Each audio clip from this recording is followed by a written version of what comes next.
About to go.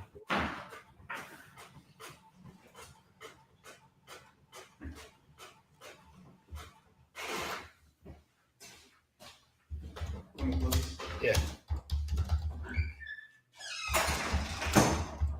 Welcome everybody to another episode of This, That, and the Third, where we highlight different industries, different individuals that's really doing what they are doing successfully or just getting out. Today I'm your host, Chad Glover, by the way. I got a special one here today, man.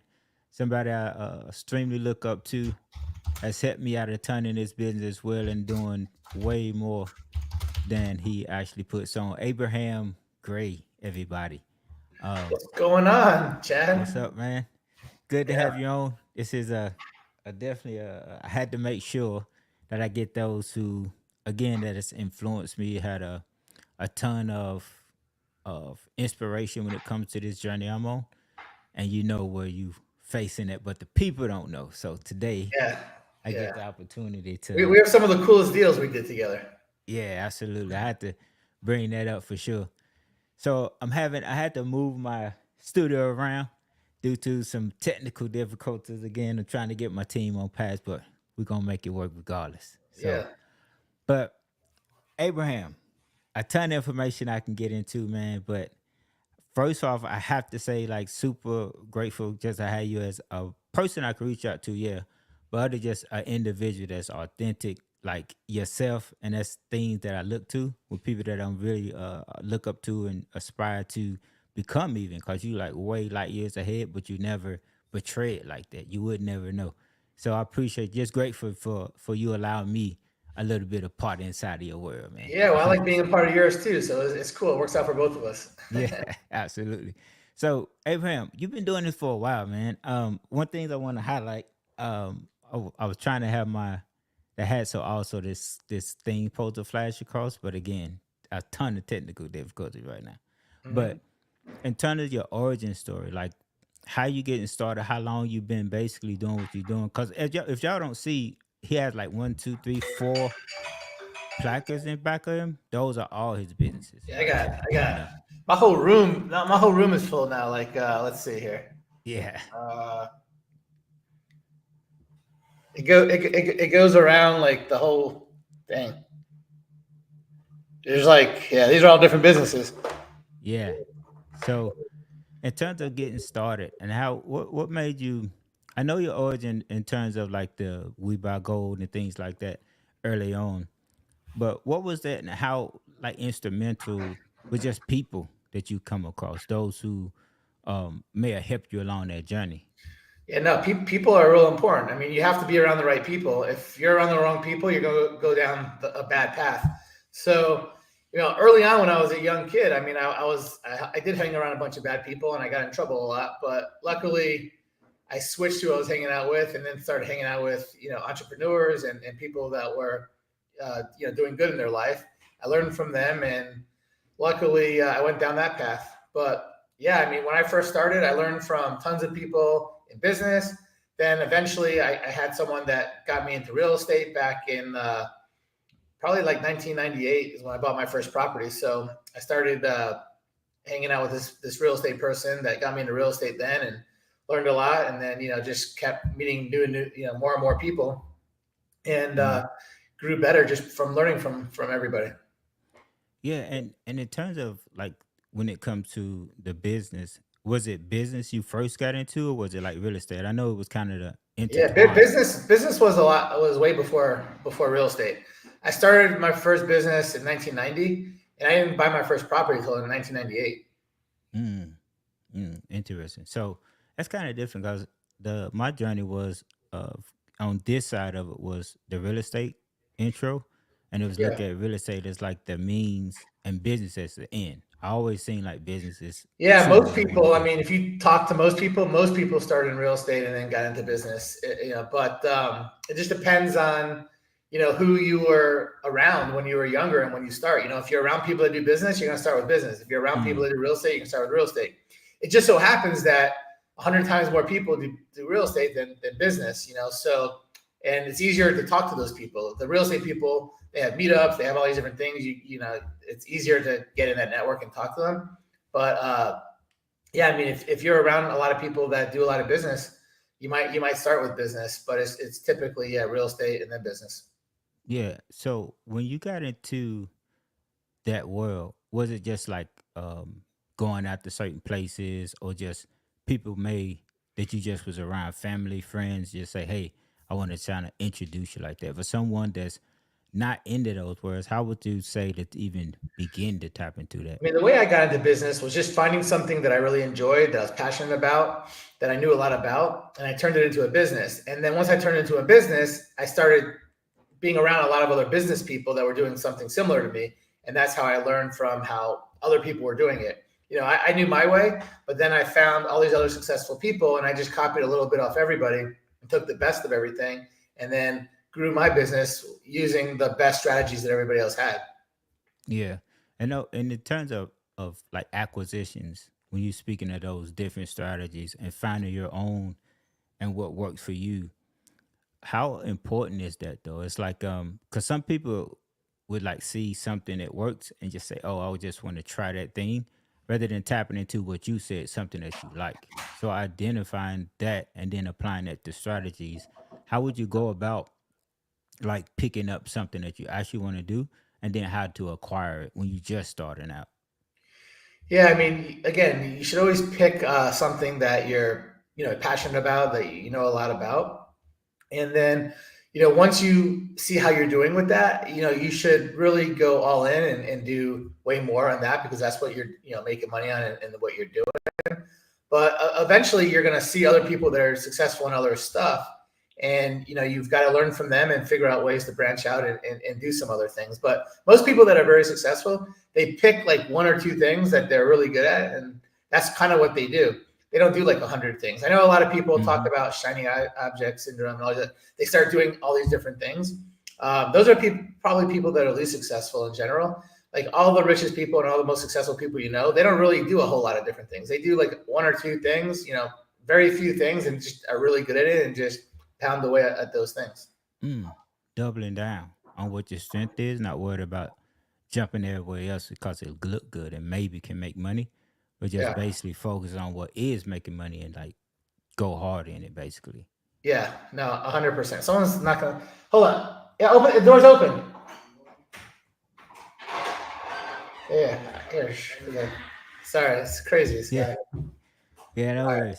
I appreciate you just taking your time. I know you're No, no, super no. busy because again, people that don't know him, if you follow him on the social media, you can see him basically Abraham Gray official just posting different houses that he flipping like weekly, multiple weekly. And if you what I notice is like fun to him. You know, it's like this is what he truly enjoy doing because he may say like $40,000 when I know where he got YouTube videos about his net worth. So 48,000 or 40,000 is just something that's not really a thing. It's just what he enjoy doing. You Yeah, know. but it's fun for you too. I mean, if you see that you're doing something and you're progressing and doing well at it, no matter what it is, you're going to enjoy it. If you're doing something Absolutely. that's not successful, you're not going to enjoy it. But if you're successful, you're going to enjoy it. Luckily for me, it's business that I'm happen to be really good at in real estate. So that's what makes me successful, and I enjoy it.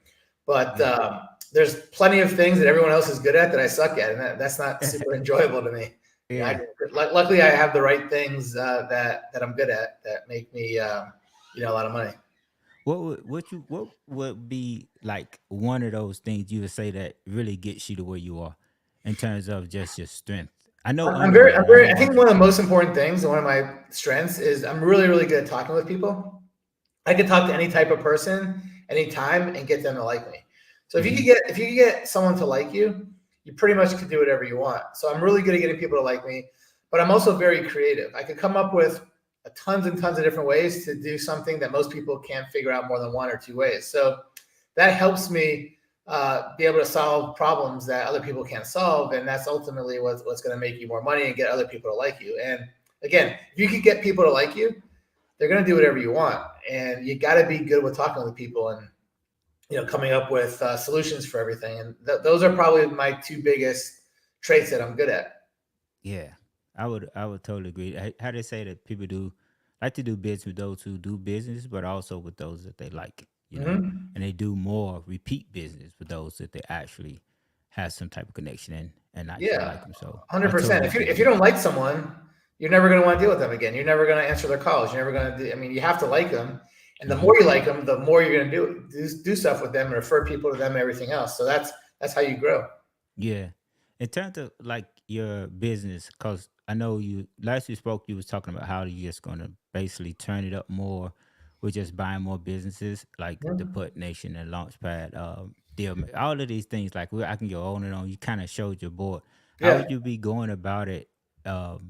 Just acquiring them or the strategies So behind it. so I've been buying multiple businesses every year, but I've been doing so much real estate and lending lately that I haven't had the time to put into as much business as I want. So I just hired someone to take over pretty much most of my real estate and lending stuff. So it's going to free up a lot of time to grow the real estate lending, but also start doing a lot more business. So Hmm. my plan is in 2025 to free up time to be able to go to the gym more, work a little bit less, but also be able to do some of the stuff that I haven't been able to do, which is to target and buy a lot more businesses, but have somebody else run them and manage them after I buy them. So it shouldn't take that much time. So that's going to be one of the big things I do. You're going to see me buy a lot more businesses in 2025 than in any other year. Mm, yeah. So when you doing so, is it kind of like going through like how we doing real estate, cold calling or selling out direct mail? What's Yeah. the strategy you find that's most like impactful in terms of that growth and Yeah. acquisition? So it's very similar to real estate. I mean, with real estate, I'm pretty much buying 99.9% off market, mostly from wholesalers and other people. I buy very very little on market. The ones that I do buy on market for real estate is typically creative deals, like Mm-hmm. owner finance or subject to.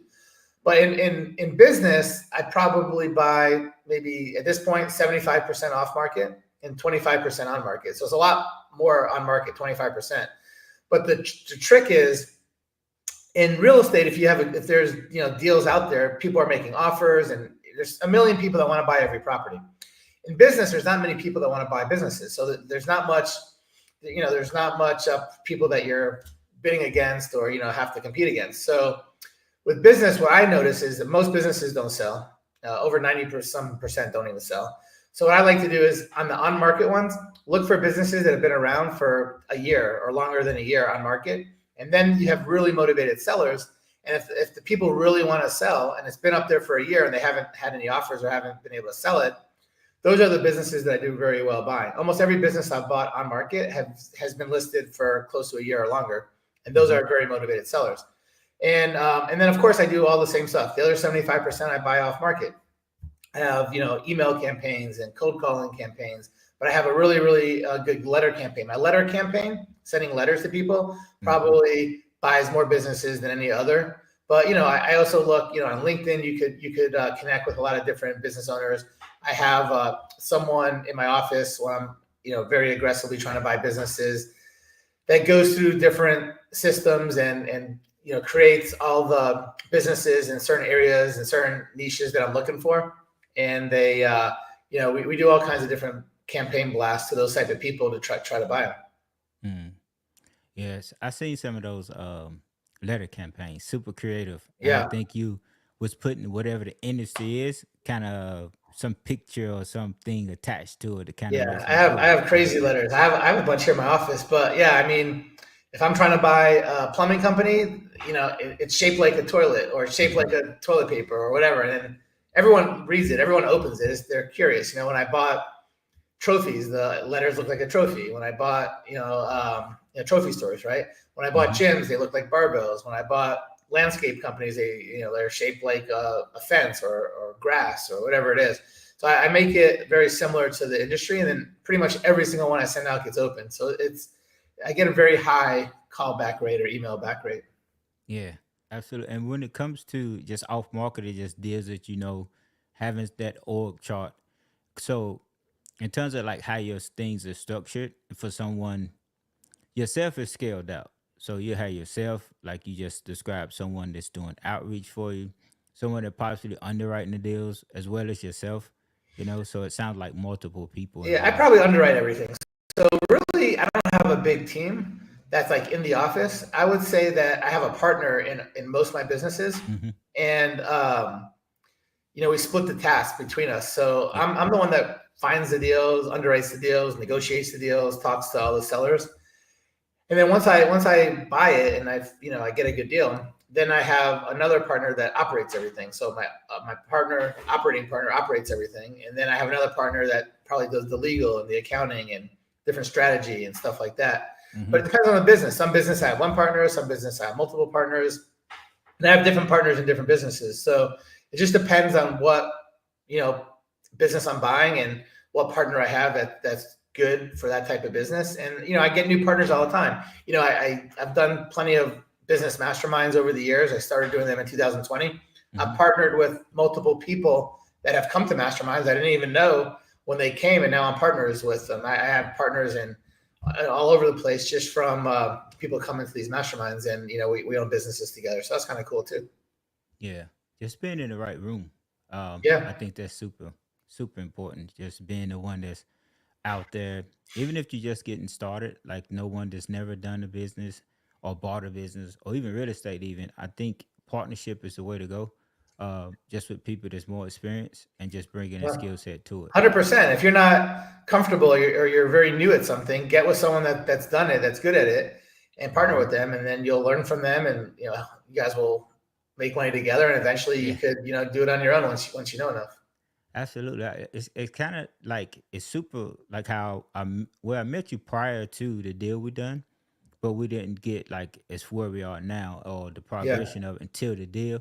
And just that deal, like just to break it down to the listeners, having a creative finances, which is is And subject we met, to just so everyone knows, we met at the end of like the fourth quarter of 2020 is when we met. fourth quarter. So it's been about 4 years now. Yeah.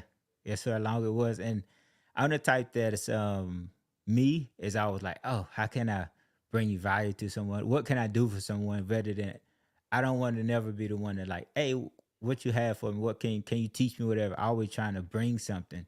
So I used to watch you from afar, for example, and just type text and just congratulate you a ton of stuff. But when I got that deal, first it come from I'm gonna tell a whole story with Michael in it, so they can get a picture of how this happened, and the importance of just understanding that what you see, this is me. What I see and what I believe in, you can't knock it down 100%. I'm just gonna find out how to make it get done, and so I got the deal like 9 houses, Atlanta, Georgia. We was going crazy at that time, Sandy Springs area, and 9 properties. A guy couldn't underwrite them. He basically didn't have the money. He was getting the lending for it. So the numbers didn't pan out for the hard money. So knowing Abraham, Abraham was buying, I reached out to him. And here it is. Now knowing who he is today and where I am today in terms of the self-development is when we got that deal, Abraham was like, what you want to do? You like want to split them? And I looked at him like, okay, what I'm gonna do with like 4 or 5 properties in Atlanta, Georgia, where I don't know anything other than you and a few people. I said, no, I just wholesale them. But just knowing what I know now and knowing who Abraham, the lending, the resources and all of those things, that's what I mean by just partnering with someone. And Abraham is that person. Like I'm trying to like be good with time too, and not really going deep, just who he is as an individual, man. It's like that was a cool story though. You made like 50 grand on the assignment on that. Just off the houses was 50. Then I got like 5 acres of land from him, another 50 from it. So it's like that deal was that was a 6-figure deal. Yeah, 100%. So it's stuff like that of individuals like Abraham that's willing to give knowledge. Not only from that deal, I learned from it. I structured it, but I learned how it worked, how money. And then I remember calling you after Abraham was like, bro, you gotta like mentor me. You like, yeah, whatever you want. So I'm gonna talk about that story on the later podcast when it's just me, just round tabling.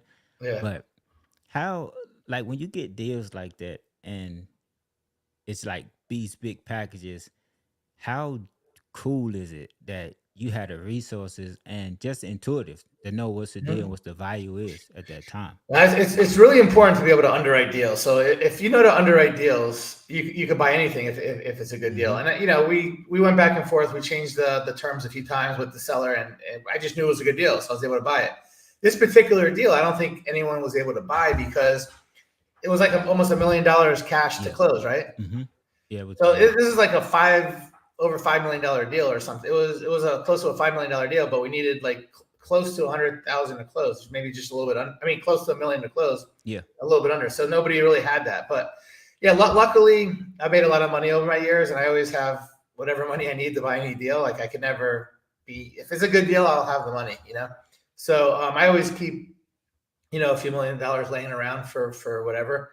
And, Mm-hmm. and if I need more, no problem. I can get it pretty fast. So yeah, that was a good deal. I bought it. It's been almost close to 4 years now, and I still own. So it was 9 properties. I still own 8 of them. I just sold one of them. Last month. Actually, Mm-hmm.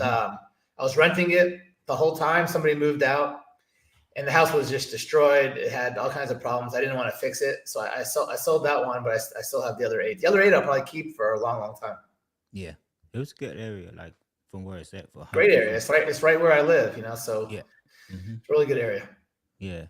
So one thing also before we get off here too, just the importance of your dynamic, just the spouse that you have. I remember when I first met Donna, she was always cool. You was Yeah. always yourself, and just the importance of having someone of that magnitude, like someone that's not only like wife, the mother of your kids and things like that, but that support system Yeah, is no, it's important to super you. important. Yeah, me and my wife, we do stuff together every week. She for years and years, helped me in the business. She would come, she'd be in the office, for Yeah. half a day, and she'd help me with whatever I need, and keep everything organized. So, but yeah, she always supported anything I ever need. She's there, and vice versa. And Yeah. we besides work, we were able to go to lunch a lot because she was always here, which is cool. And then on the weekends we have our date nights, and we do our stuff, and then of course we hang out with the kids and do go to their school stuff and games and all that stuff. But yeah, no, it's really important. If you don't have someone that believes in you and understands what you're doing and supports you, it's tough to do anything. So it definitely supports whatever I do, and that's another reason why I'm able to do more and be successful. Yeah, 100%. In terms of just what do you like your, I ain't gonna say end goal, but just what's your point where you like, hey, I don't want to do this no more. In terms of acquisitions, not Yeah. you always have some footprint. Uh-huh. No, I mean, I get to those points all the time where it's just basically if I don't enjoy what I'm doing, or I'm not doing it at the same like high level I was doing it before, then I just kind of quit doing that stuff and do something else. But the thing that's important is that you always have to do something, because if you don't do anything, you're not progressing. If you're not Mm, progressing, your self-esteem goes down. You don't feel as good about yourself. You always got to feel good about yourself. You always got to feel like you're progressing. So, you're always doing something to progress. It could be whether it's, real estate or business or whatever else it is, something in life you have to do all the time to progress and feel like you're progressing, so you feel good about yourself.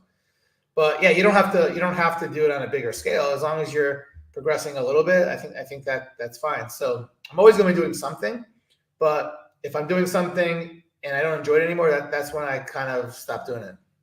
yeah.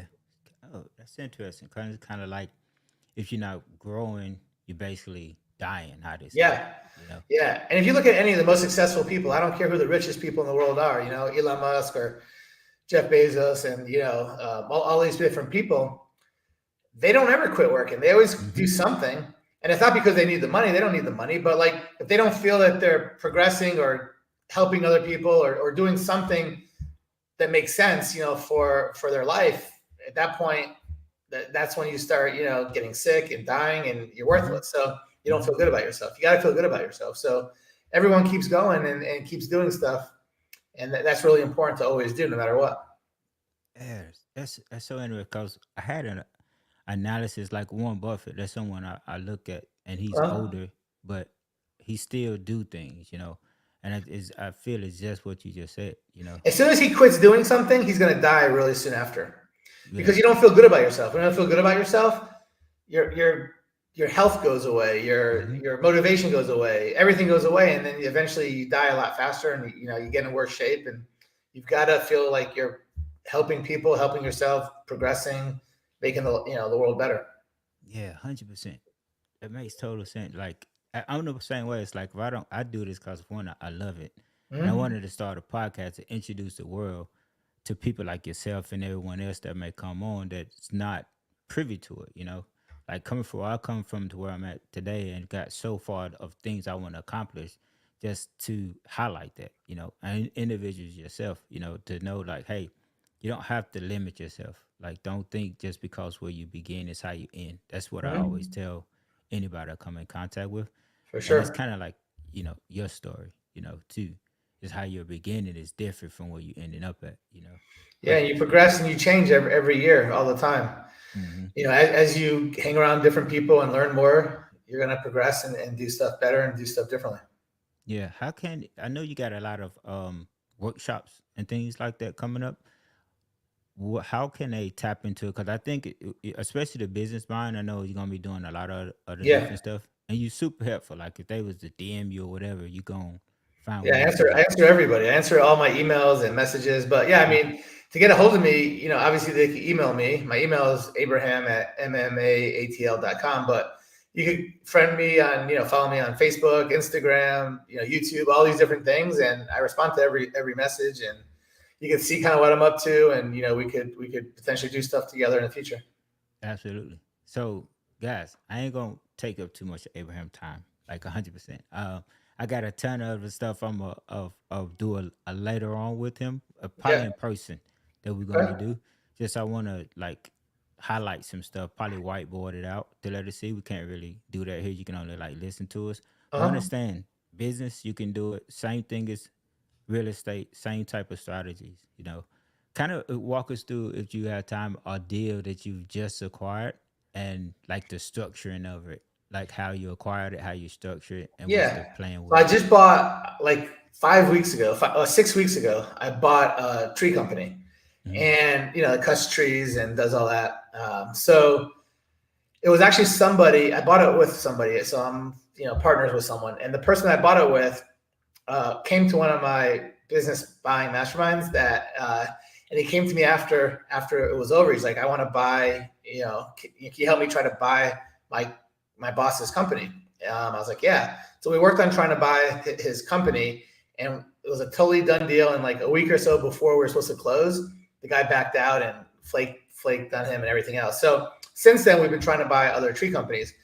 So this is one that we ended up working a deal on, like I said, about 6 weeks ago, and we ended up closing on it 6 weeks ago. We started this 3 months ago. It took a few months to get this to the finish line, but this is I partnered with the guy. He's been in this tree company, service his whole life, and now he owns this one. This is actually a lot bigger than the one he worked for, so it was even a Hmm. better deal.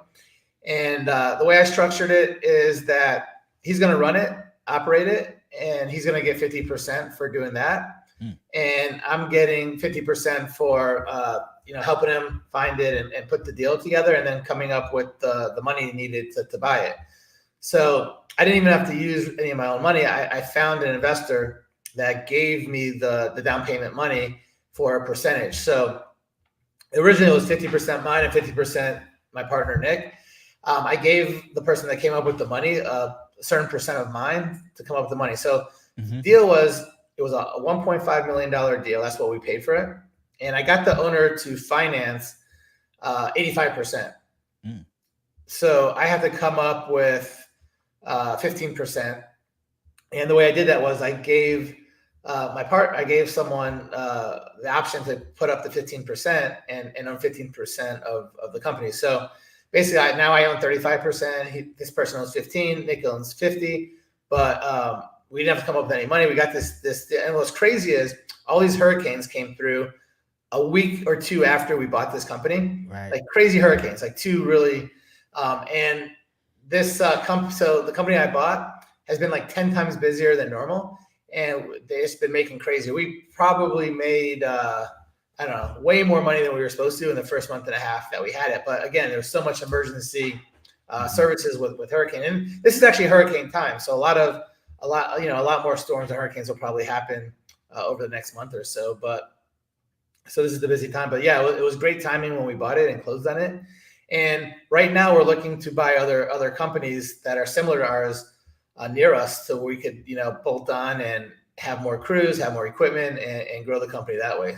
Once I own a company, I love buying other companies that are similar and just growing your company that way instead of marketing. Of course, I market and do all that stuff as well, but it's a lot slower process. When you're buying somebody else's business to add on to yours, it's you grow like instantly overnight, which is way more exciting for me. So that's our goal with that company, to try to buy a few more pretty soon. I would say I want to give like at least 2 or 3 months to settle in, and then we'll start looking at some other companies. Oh, and just attaching them all Yeah, under the same umbrella, yeah, just essentially. adding them on and doing more business. Yeah, and that's cool. The something that I want like the listeners to highlight on is that even though you have money, understanding the business of money, which is lending, partnering, such like that to bring in, and you can do more stuff too. When you Yeah, have all these different relationships, that's super important. Even at yeah, whatever level you at. yeah, So, no, for sure. I mean, it's impossible to do everything by yourself. Like, hmm you're only good at a little bit of stuff. Everybody else is good at stuff you're not good at. So I always find the people that are good at the stuff I'm not good at, and I show them what I'm good at, and I do the little bit I'm good at. I let them do all the stuff they're good at, and that's how partnerships always work well. 100%, and then in it 0% out of, and just everybody get what their fair Yeah, share of it. And it's yeah. something that like AI can't take over. Like, well, right now I don't see robots doing that right now, but like, Elon Musk just came out with a robot that he said that in the next 3 to 4 years he's selling for around 35, $40,000, hmm that you could have in your house. It looks just like a real person, yeah, and it will do everything. It could watch your kids, it could babysit, it could clean your house, it could do anything. So eventually they're going to get better and better and have yeah, robots be able to do anything. I think so too. I think for the foreseeable, right now we kind of okay with certain stuff like the tree business, with human service based business, HVAC, Yeah. plumbing, stuff like that. But I do think 100% at some point, like robots and They're gonna artificial they're gonna intelligence. figure out ways to get better and better and get people to do more and more stuff you wouldn't even think is possible. Yeah. It's crazy, It's been but on the front line of it. So, man, again, you got this info you gave out, like it's yeah. real email. That's the email address I use. My Everybody, email, and then my social medias. Just hit me up on any of them, and we'll connect and talk and do yeah, deals. 100%. And yeah, when we get there, we could do a whole little whiteboard session of the stuff. Some cool YouTube stuff. So, but Yeah, Abraham, I ain't want to hold you up, man. I know you had a ton of stuff going on. I just appreciate what you gave in terms of just how to structure. That's super important to have on the people understand that. Like, hey, even yeah, though you have money, it's still important to relationships and do tons of more stuff with just other cool stuff and not having so much of a hand in. You want to create a job for yourself, essentially. yeah, for sure. Yeah, you want to just have that passive, but yeah, man, it's always good talking to you, Chad. Man, I love talking with you. You're a cool dude. So Yeah, yeah, anytime you ever want to chat, let's do it again. cool, man. Absolutely. And I again hit you up soon. Be down there soon. I got a ton of plans for it. I want to run by Awesome. you, man. I can't Appreciate your wait. time, bro. This is super valuable to me. I Yeah. got what I had jotted down. I hope they did too. Appreciate you, man. I look Yeah. forward to chopping up with you later. Yep. Thanks. All right, y'all. Okay. So everybody, I just wrapped up another episode, man. Highlights I want to do. I really want to highlight y'all real fast. Well, I got Abraham. I'm gonna bring him back up in a second. Is understanding the power in relationships, man. If you never got nothing out of that too, is relationships you have, the proximity, super important who you are around. Is either gonna make or break, you know, and just constantly pushing forward on the vision that you have. A lot of deterrents gonna come in the way, a lot of obstacles and all of the things, but understand it's a part of growth. No one grows comfortable, right? Even a rose pushing through the ground got to come out of it from a seed, right? Anything has to push through something to bloom into this beautiful thing. So have complete, utterly faith in what you got going on, and don't freaking give up. That's how I go. Um, so again, I appreciate Abraham. Good dude, man. I can't say enough about him. And I didn't know. I don't think we said his net worth. Hold on, is he still? No, I'm gonna just talk about his net worth for a second. If you look on all his YouTubes, he talks about it though. You never know. I didn't know that, but he's really doing what he say he does, man. and worth a ton of money, like 9 figures. So I appreciate him just allowing me to pull from him, man. Super good dude. I can't stress it enough who he is as a person, man. 100%. So y'all, until next time, this was fun for me, like 100%. I hope y'all got some value from it, and we can bring do this again. So everybody, appreciate y'all, and we're gonna get to it. And we're gonna continue to push forward, no matter what. Believe in yourself. Don't let nothing deter it. And understand the sky is not the limit. It's only the view. It's something way beyond that. Let's keep going.